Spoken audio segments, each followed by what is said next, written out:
algumas preocupações de quando se vai atrás, então, de uma solução de CIGAD. Até o José Carlos falou na apresentação dele, né, que existem soluções de código aberto, né, os tais dos softwares livres de CIGAD. Temos também soluções pagas. Vi até nos comentários aqui do chat que tem algumas pessoas que trabalham em empresas aqui, fornecedores de GED, de ECM.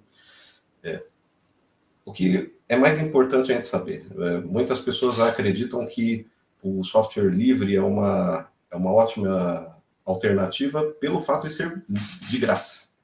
Mas eu até coloquei aí a figurinha, né? Existe almoço grátis? Não existe. Então sempre existe alguma coisa que você tem que se atentar. Qual que é a grande atenção, por exemplo, no caso do SEI? O SEI é um software criado pelo TRF3, e ele disponibiliza via termo de cooperação todos os softwares para que sejam utilizados por quem assinar aquele termo de cooperação.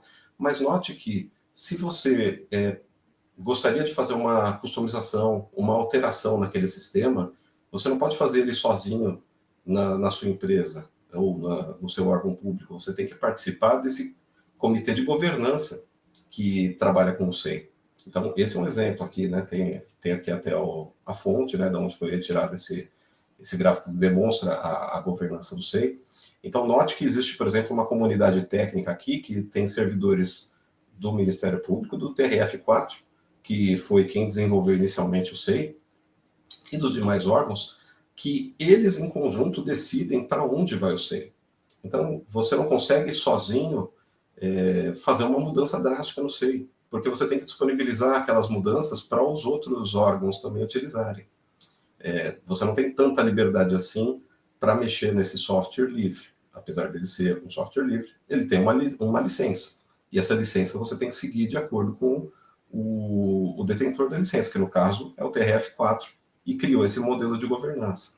Existem outros modelos, como o do Cigadoc, de diversos outros desses softwares livres. Então, nem sempre é uma panaceia falar em software livre. Se a gente vai falar, por exemplo, decidimos que vamos tanto por um livre ou por um software de licenciado pago, você tem que prestar atenção também na questão se for pago, você decidiu pela aquisição de um software, será? Mas se for livre também, você pode não pensar na aquisição, mas aonde que você vai colocar esse software? Existem empresas de mercado que oferecem os softwares software as a service, ou seja, você não se preocupa em onde instalar aquele software, qual que é o servidor, qual que é a infraestrutura, nada disso. Você simplesmente contrata da empresa e fala, olha, eu gostaria de acessar o sistema X, eu gostaria de usar o sistema X. E a empresa se vira com relação a como disponibilizar aquilo, todas as questões tecnológicas. Então aqui, por exemplo, eu coloquei um exemplo de local web, TOTOS, diversos provedores aqui de nuvem e outros não necessariamente nuvem, mas que oferecem também não só como serviço, ou pode ser uma coisa mais simples, a infraestrutura. Então você poderia, por exemplo, chegar no Google Cloud e falar, olha, o Google Cloud em si ele não oferece o software de CIGAD que eu quero diretamente, mas eu posso contratar um servidor na nuvem do Google, ou do AWS, ou da Microsoft, quem quer que seja, colocar um servidor ali, virtual, colocar um banco de dados virtual e instalar o meu software. Mas aí aumenta a complexidade de como você vai ter que gerir esse conjunto. Existe uma solução um pouco mais simples, que é de consumo de software, que é como, por exemplo, o Estado de São Paulo faz com o sistema de GED dele, que inicialmente eles chamavam de SP sem papel e agora estão utilizando o SEI. Então, se você avalia na tabela da Prodesp, existe uma clareza sobre como que você faz o pagamento para eles. Então, no caso aqui, por um milheiro de páginas geradas e armazenadas por mês.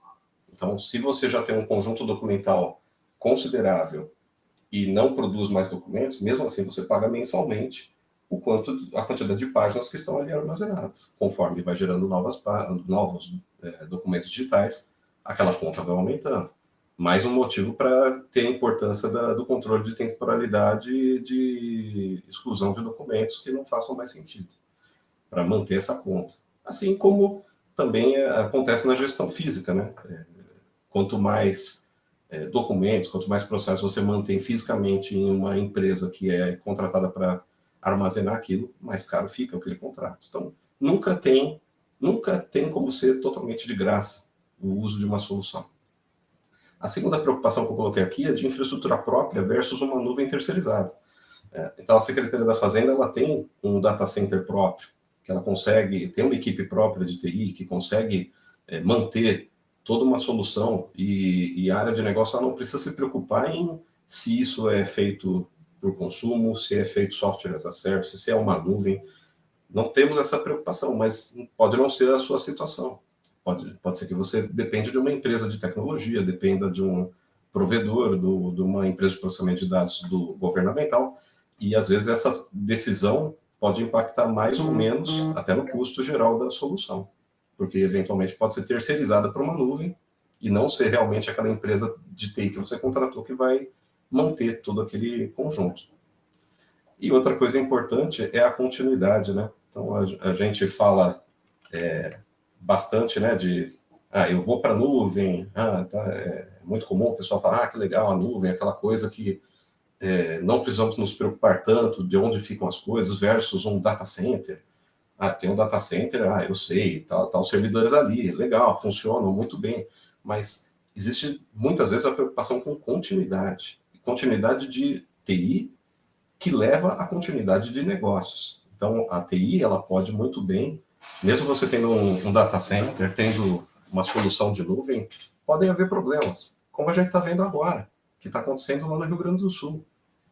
A Companhia de Processamento de Dados do Rio Grande do Sul está tendo que mover às pressas os serviços dela, a nota fiscal eletrônica, para o SERPRO, para o DataPrev, porque eles não tinham um outro data center que não fosse ali, bem próximo do rio. E teve um alagamento na Procergs. Muitos sistemas estão fora do ar e eles não sabem exatamente quando voltam. Então, às vezes a gente pensa gastar com continuidade, né, que é ter, por exemplo, uma solução de contingência. Poxa, eu tenho aqui um servidor, eu tenho um data center aqui no meu local, legal, mas e se acontecer um problema sério, como aconteceu lá no Rio Grande do Sul?